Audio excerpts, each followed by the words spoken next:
providing resources and comfort to caregivers. This is Caregiver Crossing. Oh, it's us. It's you, hello? baby. Good day, my friends. Hello. Hi, this is Caregiver Crossing, and I am Tina McIntosh in studio with my co-host Terry Stacy. and our lovely Hi. producer, Noah Taylor. Woo! and some Kit Kats, and Reese's some Reese's peanut we're in the butter cups. We're in the Halloween spirit. We're in the Halloween studio here at Joy's House, bringing you Caregiver Crossing, which is a show brought to you by Joy's House and presented in partnership with Cardon and Associates. And we're glad that you're here. We talk all things caregiving. It's time for us to play some catch up. Not catch up, but catch A little bit of mustard. Oh, catch up. Yes. Oh, Okay. You guys, I had dental work done, and my mouth is sore. And I'm sorry. it takes me like a week or two to get past some like serious dental work. I'm a mess. If I had dental work, I don't think I would be here today. I think Just I stay would home. be asleep. Bye. I'm out. So if I sound a little draggy, it's because my face is a little sore. But enough of that. I'm sorry about your soreness. Me too. It's You'll okay. get through it. You'll be all right. You're It's a fine. champ. It's mouth You've pain. been through worse. Right? Yep. Yeah. It's Yep, whatever. What's going on with you guys? Tell me something good. Or not. Tell me something.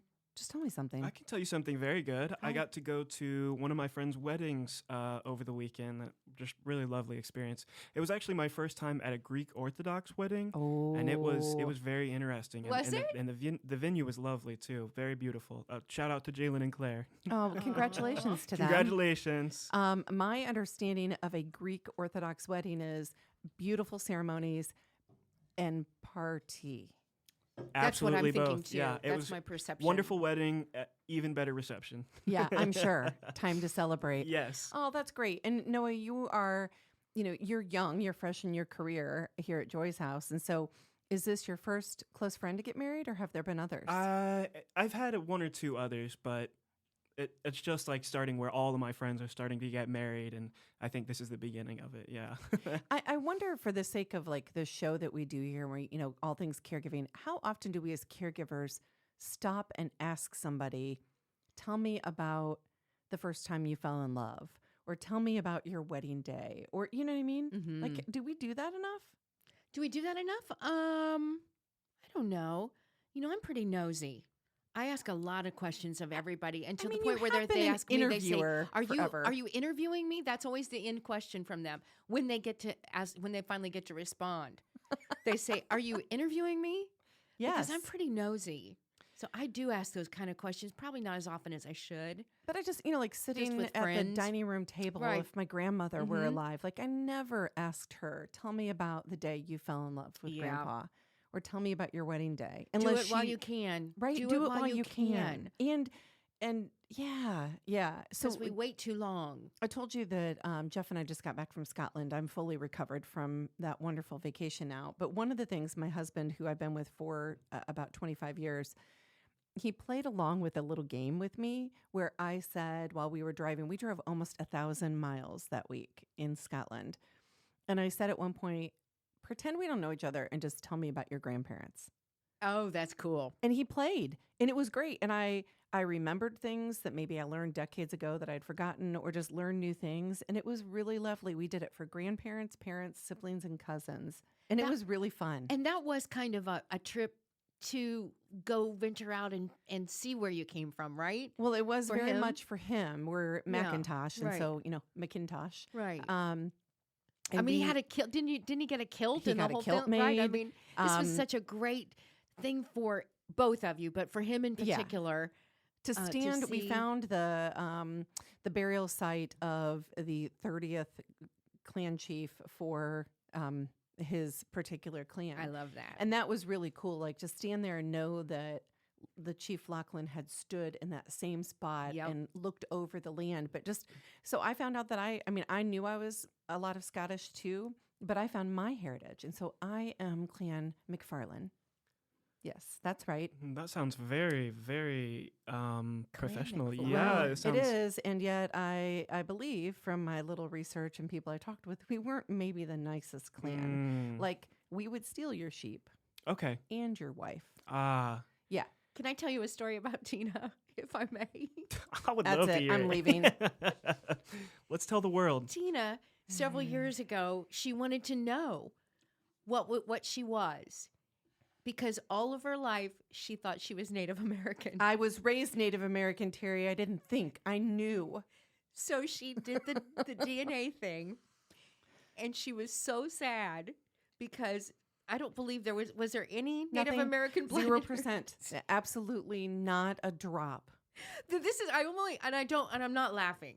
No, I know it sounds like I am, but think I it's heard a so little chuckle. relatable to so many because we all think by the stories we're told growing up, right?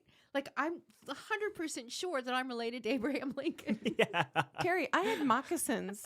I had an Indian chief. I know My you did. And she grandmother did and from her love. She second wanted to husband be- were married by our Indian chief in his backyard. Like, She just knew she was Native American, and she was so proud. Look, it hurts me now, Noah. I can see it. It still doesn't hurts hurt. It after doesn't this hurt time. me because look where you have found your true heritage. No, I am Native American. No, but you know what I did find out is that, first of all, 23andMe apparently doesn't have enough in their database from Native Americans.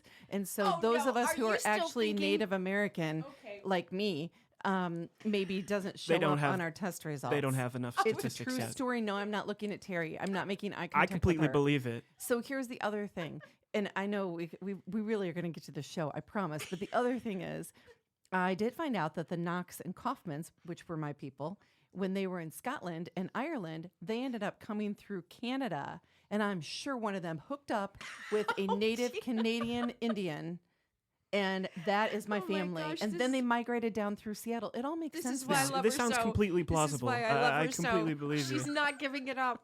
And I'm sorry that I brought it up again, but it was just she was talking about her heritage in Scotland, and I wanted to remember. It just came right back to me about that day you said to me, do you know what? I'm not Native American. I don't think I ever said those words. Oh, it's think so. you're making that up. Look, Terry's crying over here. I should be the one crying. All right, so here's what's Okay. going to happen before we go. Okay. We do have a great guest with us. At the end of the show, we have a quiz, which I'm nervous about. And then we want to talk to you about some of your early detection and prevention for cancers, because that is very important. Before we go right here, I do want to tell you, Candace Hadaboss says hello to everyone. Oh, hey to Candace. I Hi, saw her beautiful face. Candace. You know, she was in Florida, or Yep.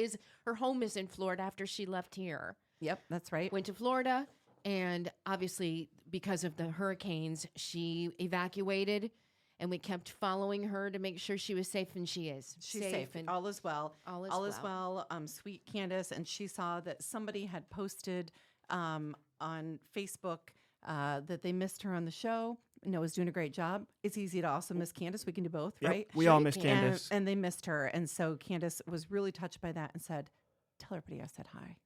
So love you, Candace. hi from Candace. Hi, You betcha. Candace. All right, we're going to take a break. We've got more to come. You're listening to Caregiver Crossing. It's a show designed for family caregivers and the people who love them. Caregiver Crossing is brought to you as a service of Joyce House in partnership with Cardon and Associates. There's locations in Broad Ripple and also near the University of Indianapolis campus. Joyce House provides exceptional day services for individuals living with a life-altering diagnosis and compassionate support for family caregivers throughout the community. At Joyce House, we believe that everyone deserves to live their very best life regardless of their abilities. You can learn more about our adult day and caregiver support services by calling us at 317-254-0828 or visit joycehouse.org today. That web address again is joycehouse.org. Stick around. We'll be right back with more Caregiver Crossing right after this. We are back on Caregiver Crossing. We're your hosts, Tina McIntosh, and Terry Stacy. in studio with our lovely producer, Noah Taylor. Hello. Hi, Noah. Hello. And today on the phone, we have with us Audrey Augustinovicz, my favorite last name now. Mine too. And she is the visionary founder of Peaceful Journey. And so Audrey's passion for supporting individuals through the often, as we know, overwhelming healthcare process has made a profound difference in the lives of so many people. And we can't wait to dive into the incredible work that she's doing to bring peace and advocacy to those who need it most. So Audrey, thank you so much for being with us. Hello there, and thank you for having me on today. I want to know more, I think we all do, about Peaceful Journey. Tell us about the mission and the vision and how long it's been around, where it came from, where it was born, the whole thing. Great, and I'll be happy to share that. Okay. Actually, it has been a passion of mine to help get education out as much as possible through my entire nursing journey, which I have been at the bedside 33 plus years, and I'm still active and I still remain fully involved with patient care. But I decided back in April to open Peaceful Journey to help get the information out, but also to help people one-on-one, not just at the bedside, but maybe in the privacy of their own homes or in a church group or on poker night, and just answer questions, just general. Some people just have, hey, where do I go for this? For example, how do I know about resources about finding out about insurance information? Or, hey, I don't like the Medicare program, and I'm confused about some of the some of the subjects in the Medicare program. Or do I pick an Advantage or a part? Do I go outside the network? Those type of questions. And so I wanted to dive in and help provide that information. And it's, like I said, just been open since April, but have been wanting to do this for a long time. So it was timing. It was time to do it, and right now is the time. So when you talk about these individual conversations with people, how do those typically go? Are they bursting at the seams with questions? Are they hesitant? Do they even know what to ask? I mean, how does that work? Sometimes it's you don't know what you don't know. So I typically have topics of conversation, or what I like to call them as starters, and it depends on the need. For example, I have on my website I have a contact card information, and they can put a question or a topic in there, or people just call and they have questions. So sometimes it's something they've had and they need specific information on, like a resource, or hey, who do I call for additional medical supplies? Or on these conversations, I just go in on, say, a church night or ladies group, and I say, okay, I know what I'd like to talk about tonight, but does anybody have any burning questions to get us started? And sometimes it's how do I deal with a mom with dementia?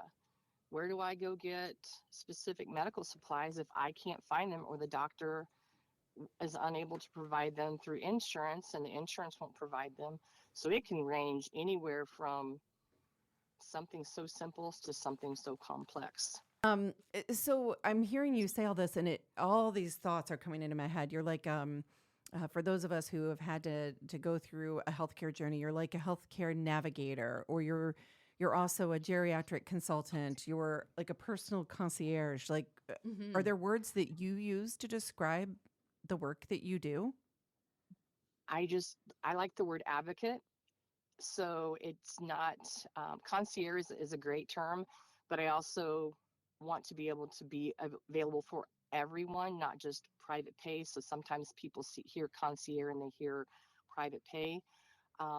And you're right. It's kind of like I'm a resource center. It's kind of like you are a walking, talking resource center. That's what you are. Yeah. Nailed it. Yeah, it really is true. and Audrey, when we started out the conversation, it was about insurance, and you've kind of weaved this in and out throughout our conversation, but it is so challenging and it is so difficult. How does Peaceful Journey actually support clients with insurance, in particular, that particular topic?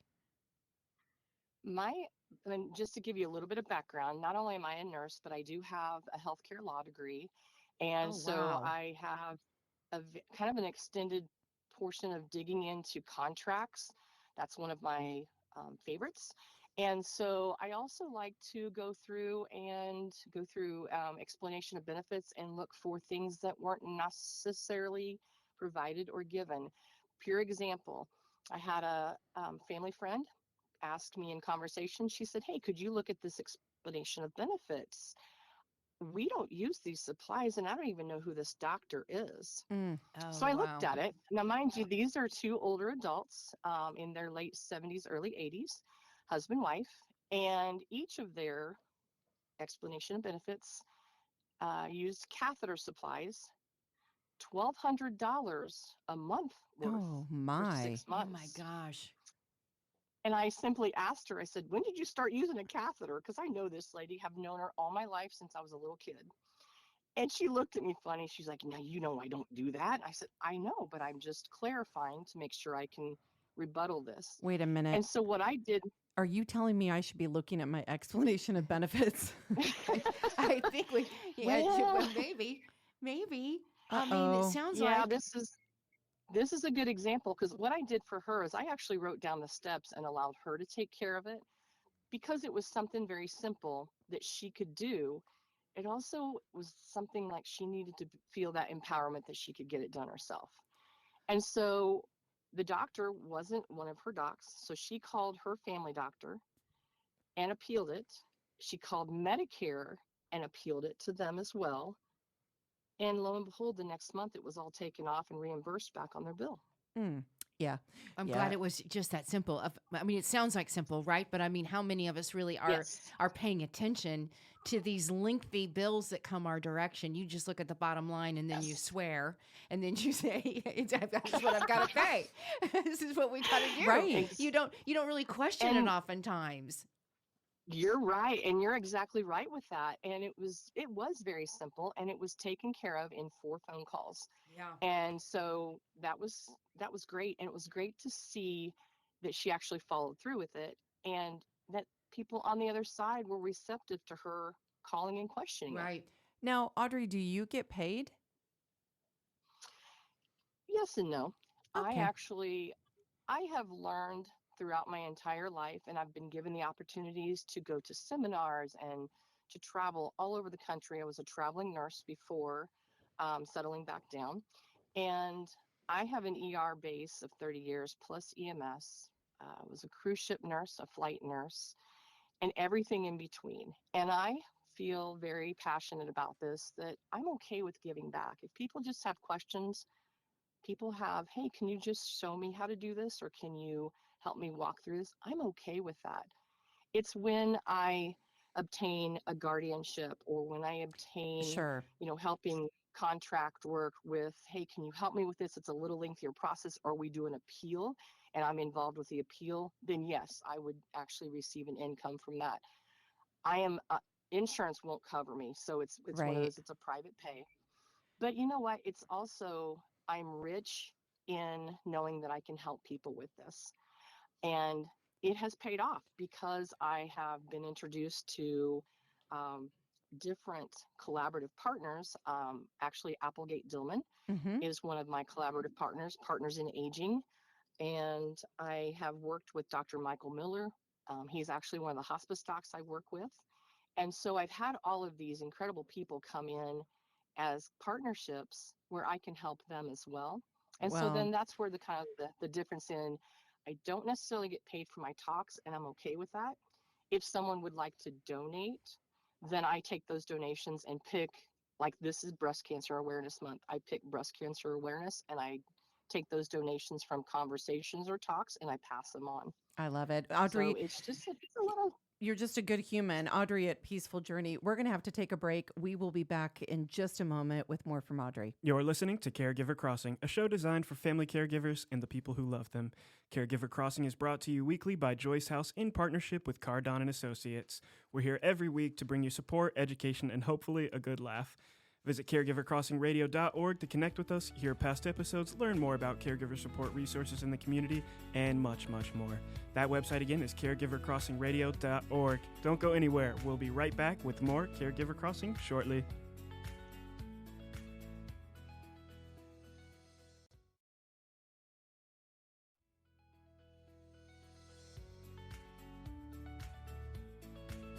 Hello, everybody. Welcome back to Caregiver Crossing. Terry Stacy, along with Tina McIntosh, Noah Taylor, our producer. And on the phone, we'll continue our conversation with Audrey Augustinovicz. She is the owner of Peaceful Journey LLC. Thanks for hanging on with us, Audrey. I appreciate it. We still just have so many questions, and we'll start off with this one about family conversations. and how rough those can be really sometimes. Maybe more time. No, I don't know. I don't know what percentage. Tina, do you know percentage? Often. More times than enough. Often. Okay. Well, Yes. they can be really rough, especially regarding healthcare. So tell us about how Peaceful Journey actually facilitates those discussions to create a healthcare summary. Well, I am a person that nothing is off limits. I'm willing to open conversations and be as upfront and open and honest with people as possible. And I've had people reach out where, hey, we need to talk about mom, but I don't get along with my sister, or my brother's out of state. How can we do this? And mom's not doing so well. So we kind of need to gather things together. Or I've had a wife and her husband and his brother didn't get along, but they were in separate states. So we just had a phone conversation just like this with multiple lines going. And I just get in there and find out. I'm also a mediator. And so I kind of use those mediation skills in there and kind of dig down deep to is there a root of all the bitterness, first of all, without getting too invasive, but then also to find out, okay, the common denominator is what's best for mom or what's best for dad or whomever the person is. And with that, it doesn't have to be someone just of aging. It could be any age. Unfortunately, there are people that are, a couple of mine that are cancer and they're ended life, and they're at 38 and 42 years old.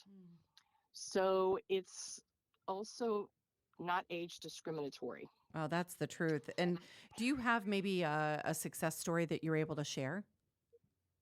Sure. Actually, the one I started to mention was, it's a friend of mine, and her husband's mom was in a facility, wanted to come home. Brother was not on the same page. And it was a matter of getting them all on the phone at the same time, allowing them to ask the questions and them to kind of guide the script per se, and what they wanted to know. And then at the end, they're like, can you give us your thoughts? Can you give us what you think or how we should go about this? And so I asked them to grab a piece of paper and a pen or pencil. I said, here's the things I would like you to do. First of all, I want you to put mom at the top. I want you to branch off and put both of your names. What are you guys looking for as far as to be at peace with all of this at the very end of the day? When all this happens and mom is passed on, because she was actually in a hospice situation, and they were totally on different pages. That's a great question, Audrey. I wish more people would ask those kinds of questions. Neither one of them wanted to be responsible. So therefore, she had no power of attorney. She was her own. And it was a matter of, she didn't have much longer on the face of the earth. And so we actually kind of picked through pieces and parts. Can we get through the differences to focus on mom? Can we get through the bitterness between the two, focus on mom? And we kind of started where is she going to stay? Where is she going to be? And who are going to be her primary focus, like her power of attorney? Since she didn't have one, she needed one. So by the end of the conversation, we actually had a power of attorney, and they decided to do co-power of attorneys. The local one would be the first person of call, and the out of state would be the secondary call. And then kind of what the expectations looked like. And so then where would hospice come in? Where would care come in? And we didn't even talk about like companies. I mean, I have all kinds of resources for companies. We didn't even go that route yet. It was just, how are we going to simply start by talking to mom and letting her know this is kind of where we're going. And then they worked on it. They worked themselves, and I received a couple other phone calls with it. Hey, how do we do this? And kind of move forward. So it was a very easy going afterwards. Thank you for sharing the story. I think it can be very relatable, and I think we can all learn from that story. Audrey Augustinovicz is with us. She's the owner of Peaceful Journey. Terry Stacy, also Tina McIntosh, and producer Noah is here with us. Let's talk about medical appointments. Do you go with clients? I certainly can, and I simply am there as kind of like a translator. If it's the family wants to go and they just need another set of ears, just to explain it to them in layman's terms, or know what questions to ask while they're at an appointment. You're kind of like an earth angel. Thank you. I certainly try to help. And it may be a situation too where a sibling or a parent is out of state or out of town, or they just simply can't get to that appointment. Mm-hmm. I'm willing to step in. Wow. So Audrey, you do a lot. I jokingly just said to Noah, you do so much. You're legal. You're a nurse. You have the ER experience. You've been a nurse on flights, you said, and on cruises. I said, is she also a florist, a pilot, maybe a circus clown, and a dog trainer? Like, I bet she could. You do it all. And so for you, this is a very personal thing. I mean, I hear you saying that you've done a lot of professional work in your life. This is still professional work, but that it's filling for you. And so what has been the most rewarding aspect? This, you're the owner of Peaceful Journey. This is a fairly new venture for you. What's been the most rewarding part for you? I actually joined a networking group, and just to put myself out there even farther and to see the connection and to hear people that need the help. They know they need the help. They just didn't know where to go about getting it. Yeah. They didn't know that something like this existed or that someone would help. It's just so hard to navigate. And we're lucky that there are people like you in the community who will do that, both on the individual basis as a paid part as well, and then with your speaking engagements. And so if somebody was trying to get a hold of you, what's the best way for them to go about that? I actually have a website, peacefuljourneyllc.com. And at the very bottom, there's a contact page. They can simply put their information in there. There's a little box to put in what they're requesting. I get an email directly, or they can email me directly, Audrey at peacefuljourneyllc.com. That's awesome. Peaceful Journey LLC. Do not forget the LLC. .com. And just, in 30 seconds or less now, any parting words for people who just might be hurting right now and who might just need a little extra boost from you today, Audrey? There are people out there. There are resources out there available. Don't ever hesitate to pick up the phone call, make a phone call, or to reach out with an email. There are resources and there are people willing to be on your side. Great advice. Again, you can get a hold of Audrey by going to peacefuljourneyllc.com. Thank you so much for being here. We've got to take a break. Don't go anywhere. We'll be right back with Caregiver Crossing. You're listening to Caregiver Crossing, a show designed for family caregivers and the people who love them. Caregiver Crossing is brought to you as a service of Joyce House in partnership with Cardon and Associates. With locations in Broad Ripple and near the University of Indianapolis campus, Joyce House provides exceptional day services for individuals living with a life-altering diagnosis and compassionate support for family caregivers throughout the community. At Joyce House, we believe that everyone deserves to live their best life, regardless of their abilities. Learn more about our adult day and caregiver support services by calling us at 317-254-0828 or by visiting joycehouse.org today. All right, we'll be right back with more Caregiver Crossing shortly.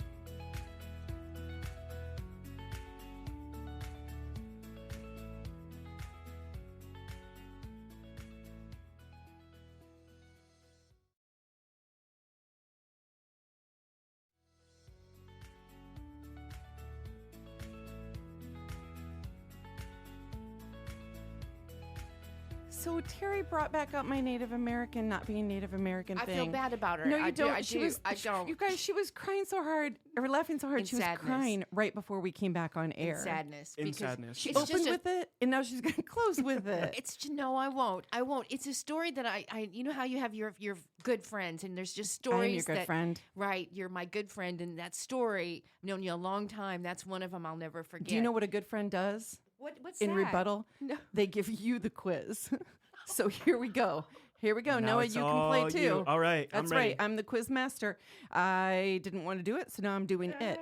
All right. I think we should explain, what is this quiz? What are we doing this for? You'll find out. Okay. So here's the quiz. All right.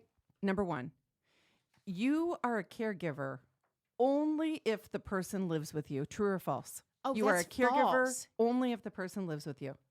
False. You can have a lot of loved ones who might not necessarily live with you, live in hospice, wherever, and you can be a caregiver for them. You are correct that it is false. We learned that from you, Tina, the great one. Learn from the best. Now she's kissing up. Do you think it's possible we're ever going to use the word caregiver too much? Oh, slinging it around? Right? We are just slinging it around. I don't think that's right. I don't know. Because everybody's going to be curious. a caregiver. Like, oh, my dog has diabetes. I'm a caregiver. Like, I think the pendulum might, as it often does, swing a little too far, whichever way. All right. Next question. You ready? Ready. Caregiving can be physically demanding. Oh, true or false? Gosh, go ahead, Noah. You say it for both of us. I'm going to say true because I know lifting a person is, I'm going to say almost impossible. It is very hard to do that. It's hard to lift a whole person. It is. I mean, it's hard to do a lot of physical things. This is a conversation on social media right now about the aches and pains of being a caregiver physically, because so much attention is to your mental health, but the physical health, too, really takes its toll. It is true. Caregiving can be physically demanding, and it's all the stuff. It isn't just the lifting out of a bed. It's bathing, it's dressing, it's toileting, it's walking, what we would call transferring one spot to the next. It is a lot. And as a matter of fact, caregivers often have death or ailments of their own as a result of caregiving. And so when we say to you, make sure you're accepting help, you're asking for help, you're learning how to do things safely, we mean it, you guys, because if you don't, it comes back to haunt you, whether it's tomorrow or it's in 10 years. We need to look at and maybe spend some time talking about things that can help you physically be a caregiver. Things you can buy, things that are out there on the market that you don't even have time to know about. That's a great idea. Can that help is a really good you idea. be a caregiver a little easier, if that's a right word. And we'll get to this in just a minute. And yes, I think that's a great idea for the show. So I'm pointing my red pen at everybody in the room. That's all right. All right, number 3. Caregivers are people who are 65 years and older. True or false? Oh, I know. Do it. Do it. Noah Taylor in the corner. Go ahead. Well, I was going to say, I know it's false because I have a lot of friends who are my age who might be caring for their parents or their loved ones. So I mean, anybody really can be a caregiver. Yeah, it's true. And as a matter of fact, the number of children under the age of 18 who are caring for parents or their grandparents is growing at astronomical levels right now in the United States. It's a big, big thing. And so, just be aware of that those kids can be caregivers too. So any age. Number 4, I should only have positive thoughts about taking care of my loved one, and my needs have to take a back seat. I'm going to repeat it. I should only have positive thoughts about taking care of my loved one, and my needs have to take a back seat. True or false? That's false. Yeah, if you think that is true, I want you to call me directly at 317-254-0828. Seriously, reach out to me, Tina at joyshouse.org. Let's have a conversation because it is entirely okay to not be okay. I mean, you're going to feel all kinds of things at any given moment. I'm a big advocate for not pushing those away. Like if you feel angry, feel it from the top of your head to the tip of your toes. You don't have to act out about it, but you can feel angry. And then when your body's kind of taking that in, your spirit's ready to move into something else, open up for the next emotion that's coming. But you're going to feel angry and resentful and frustrated. You've got to have ways to get those out. I've said this before. Our coworker Laura here at Joy's house always says, like, when I'm really mad, she'll go, "Do you want me to go get some ice and you can throw it against a tree?" I'm like, yes, or a rage room. One of the two would be just fine. Have you ever been to a rage room before? No, have you? I haven't. That sounds like a great. Is it like axe throwing? No, it's where you go in and you break everything. Oh, I have seen them. We have one in Indianapolis, I do believe, right? Is it at your house? Should I come to your house? Right, it's just down the way. No, I think we have one where you can use sledgehammers and things. Break things. That sounds like so much fun. Maybe a little Joy's house trip to the rage room. I'm in. Okay. Also, we should do that as an outing for Caregiver Crossing and invite caregivers to come. Wonderful idea. I love the idea. All right. Let us know if you'd love to come to the rage room. Email me, Tina at joyshouse.org. We'll figure that out. All right. Last one for now. There is support available for family caregivers. True or false? That is There is, or you saying there? Say it again. Yes, there is support available for family caregivers. Yes. Yes. Absolutely. There Yes. is. Absolutely. Yeah, no question. And there are several places that have them. You're hearing more and more about caregivers because our state is putting a spotlight on caregiving right now, as should be. But email me, tina@joyshouse.org. I will connect you with whether it's Joy's House Services that we have, Caregiver Way, which is visit caregiverway.com. Please go to it, check that out, visit caregiverway.com. Noah will connect that also on social media.